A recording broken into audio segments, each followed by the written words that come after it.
आदरणीय देवी जी हमारे बीच में उपस्थित है, तमाम यूट्यूबर भाई हैं। एक शेर मैं आपके लिए पढ़ता हूं, क्योंकि जब आप आ रही हैं तूफान की तरह आ रही हैं, जा भी रही है तो तूफान की तरह।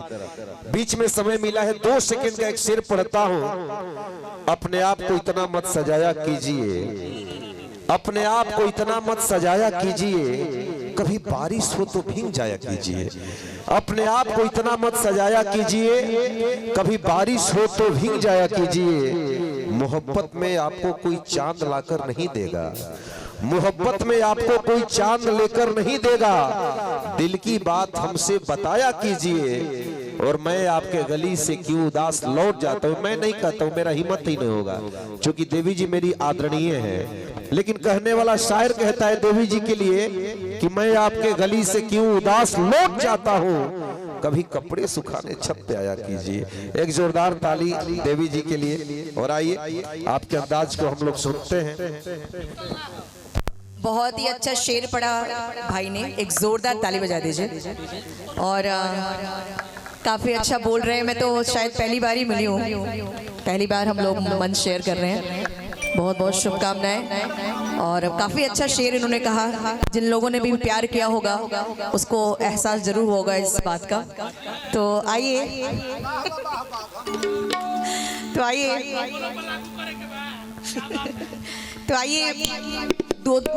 मैं देख रही हूँ ठंड बहुत ज़्यादा है, उसमें भी आप लोग बैठे हुए हैं। यूट्यूबर्स भाई लोगों को भी शुक्रिया भाई, खड़े होके आप लोग इस ठंड में हमारे वीडियोस बना रहे हैं, उसके लिए आप सभी को धन्यवाद है। तो आइए एक गीत सुनाते हैं। और अभी गोलू राजा इतना अच्छा गाना गा के गए सब। बहुत पुरानी मुलाकात हमारी भक्ति सम्राट में हुई थी, जब गोलू छोटे थे और मैं वहाँ पे जज थी और इन्होंने विनर हुए थे वहाँ उस प्रोग्राम में। तो आइए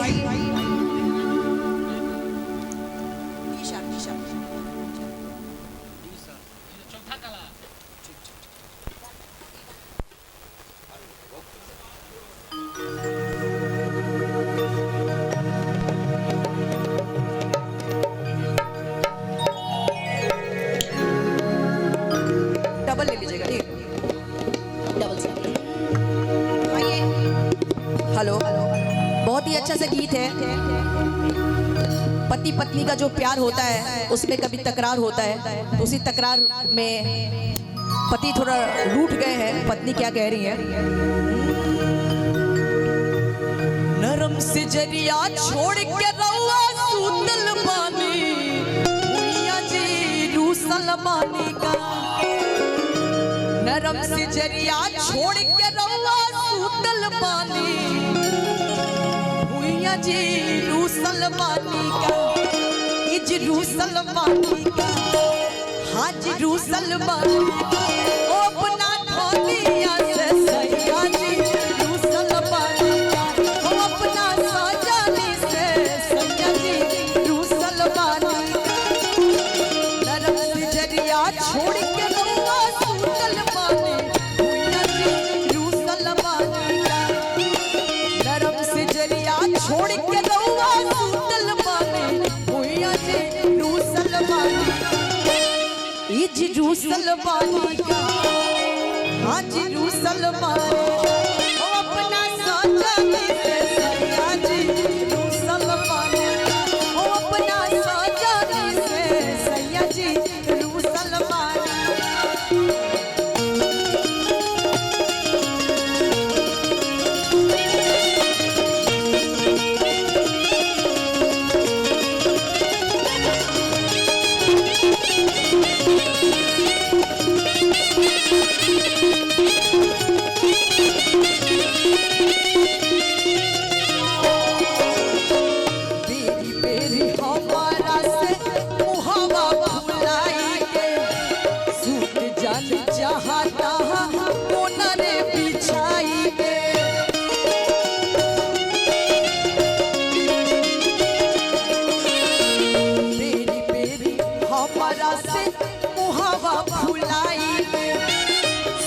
जानी जहाँ तहाँ कोना रे बिछाई भइनी सियान नाही गइले लड़ी भैया जी रूसल बानी का भइनी सियान नाही गइले लड़ी भैया जी रूसल बानी इज रूसल बानी का हाजी रूसल बानी ओ अपना सुगानी से सैया जी रूसल बानी ओ अपना सुगानी से सैया जी रूसल बानी नरम से जरिया छोड़ के रउआ सूतल बानी भुइया जी रूसल बानी नरम से जरिया छोड़ के रउआ सूतल बानी भुइया जी रूसल बानी इज रूसल बानी का हाँ जी रूसल बानी ओ अपना रानी से बजा जी रूसल बानी ओ अपना रानी से बजा जी रूसल बानी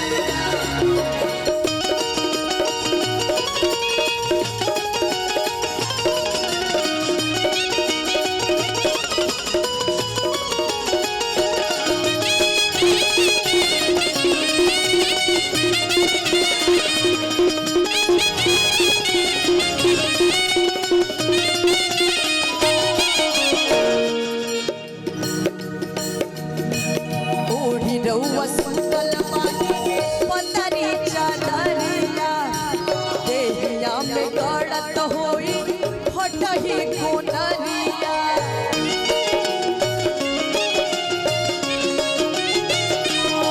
ओढ़ी रउआ सुतल बानी पतरी चादरिया देहिया में गड़त होई फटही कोनरिया मारत ही पल्ला टूटे लागी राउर दहिया जी रूसल बानी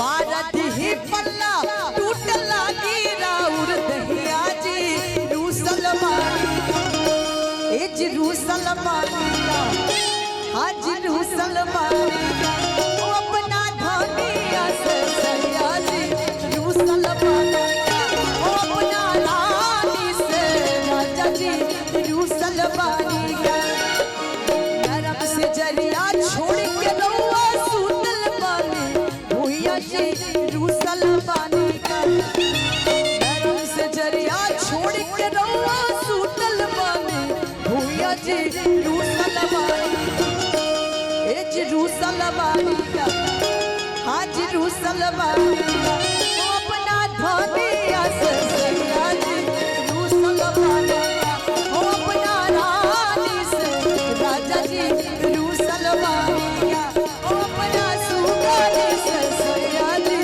रूसल बानी ओ अपना धनिया से सैया जी रूसल बानी ओ अपना देवी से चलिए इनकी भाई साहब की फरमाइश है पूर्वा बयार वो गीत होगा उससे पहले हमारे भाई साहब की फरमाइश है यारा वो सुनाते हैं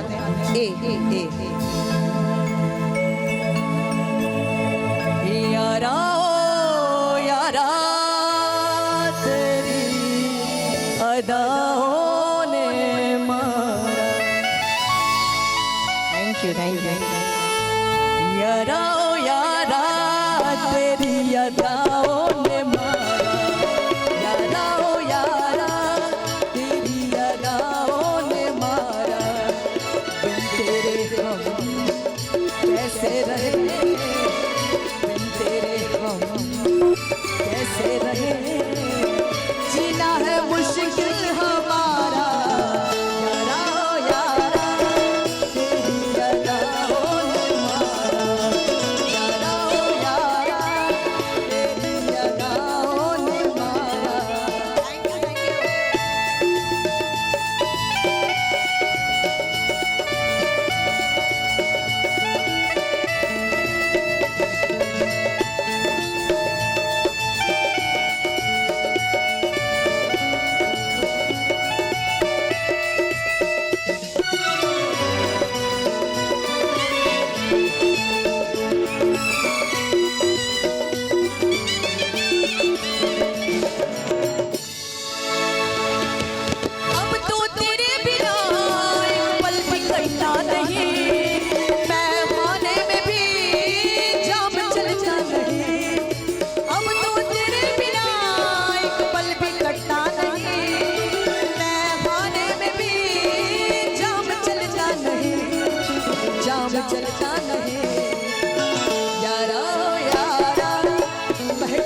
यू सो मच। जी बोलिए। छठ मैया का गीत